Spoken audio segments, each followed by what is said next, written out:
Everyone, Tara here. I just wanted to check in. We're going to be doing our class today at 12. Ryan's going to actually be teaching the class to keep it kind of interesting and mix it up. But before we started the class, I've gotten a lot of messages about people saying they're not having supplies because you can't really go out and get the non-essentials. So I'm going to show you guys how to make some paint with some flour, some water, and some food coloring. This is actually the type of paint that I use for my 2-year-old because he tends to want to eat the paint. So, they've held up really, really well. This one's probably about 8 months old. This one's about almost a year old. He was doing this when he was about a year old. And it works really great because if they do eat it, it's all food, right? So all you got to do is here I've got some water. And I just got some regular old flour, and I have some food color. And essentially that's all it really is. All paint, it has a base, a binder, and a pigment. And so if you have those 3 things, then you can make paint. In the olden days, they used to actually use egg yolk for their tempera. So that's why a lot of paintings from like the Renaissance, to them, that's from the egg yolk. It's pretty interesting. But I have experimented with that with my high school students, and some of the paintings got a little stinky, so I wouldn't recommend that one. All right, so first things first, I scooped in a little bit of flour, and I have about a half cup of water here, and I'm just going to pour that flour in there. Now, I would just kind of start small, start mixing that. And you basically just want to keep adding that flour until you get a paint consistency. And the cool thing about flour, other than other binders, is the fact that it's white. So you don't have to figure out how to get that color going. You've got a nice base white color. And obviously it's not as nice as an acrylic paint, but it works. And in times like these, when you keep your kids busy, this is if you don't have paint, this is a good alternative, especially if you got the little ones, because I never give my 2-year-old acrylic paint just because, again, he'll eat it. I don't know what it is about. Maybe the colors look so delicious to him or something.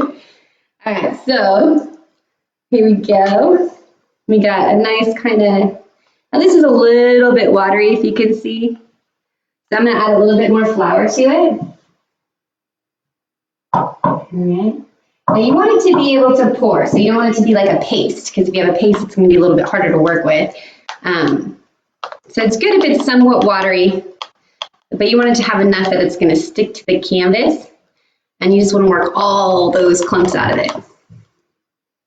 Okay, and then once you got that, I just have a plate, and this is a good base, so you can add as much of that food color to any one of I would maybe separate this. I'm going to actually put it on the plate here so I can see. And when I pour it out, it looks a lot like a paint kind of consistency here. All right, and then I just add whatever color. So if I want to do blue, most food colors have your primary colors, so which is kind of cool. And this activity in itself is kind of fun for kids. So if you guys don't have paint, you guys can make paint first. Keep them occupied for a little bit longer. All right, and for the painting that we're going to do today, we're going to use a lot of blue. So the first color I went ahead and mixed is a blue.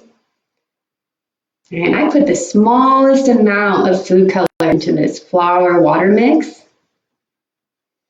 Look how nice that blue is. It's a great blue. And this is actually probably enough to cover up almost the whole canvas, and it's a very, very little bit. So the food color and the flour method, they work really, really well. I'm going to add, I didn't actually get a green brush. Actually I do. All right, let's get another brush here. I'm going to make a purple. So we'll do a red here. All right. So again, this is just, I got my my water and flour mix. And, I didn't actually grab a red. This is yellow.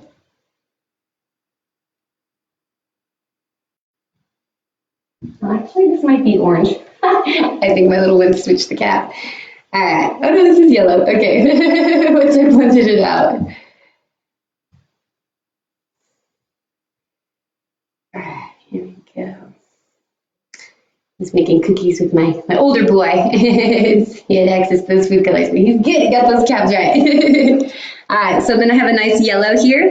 If I mix this yellow and this blue, I have this really nice green. These are actually really pretty colors. And I just kind of blended them right together there. So if you can see that, and let me get this light on it better. You can really, really see these colors here. I don't know, oops, it's dripping everywhere.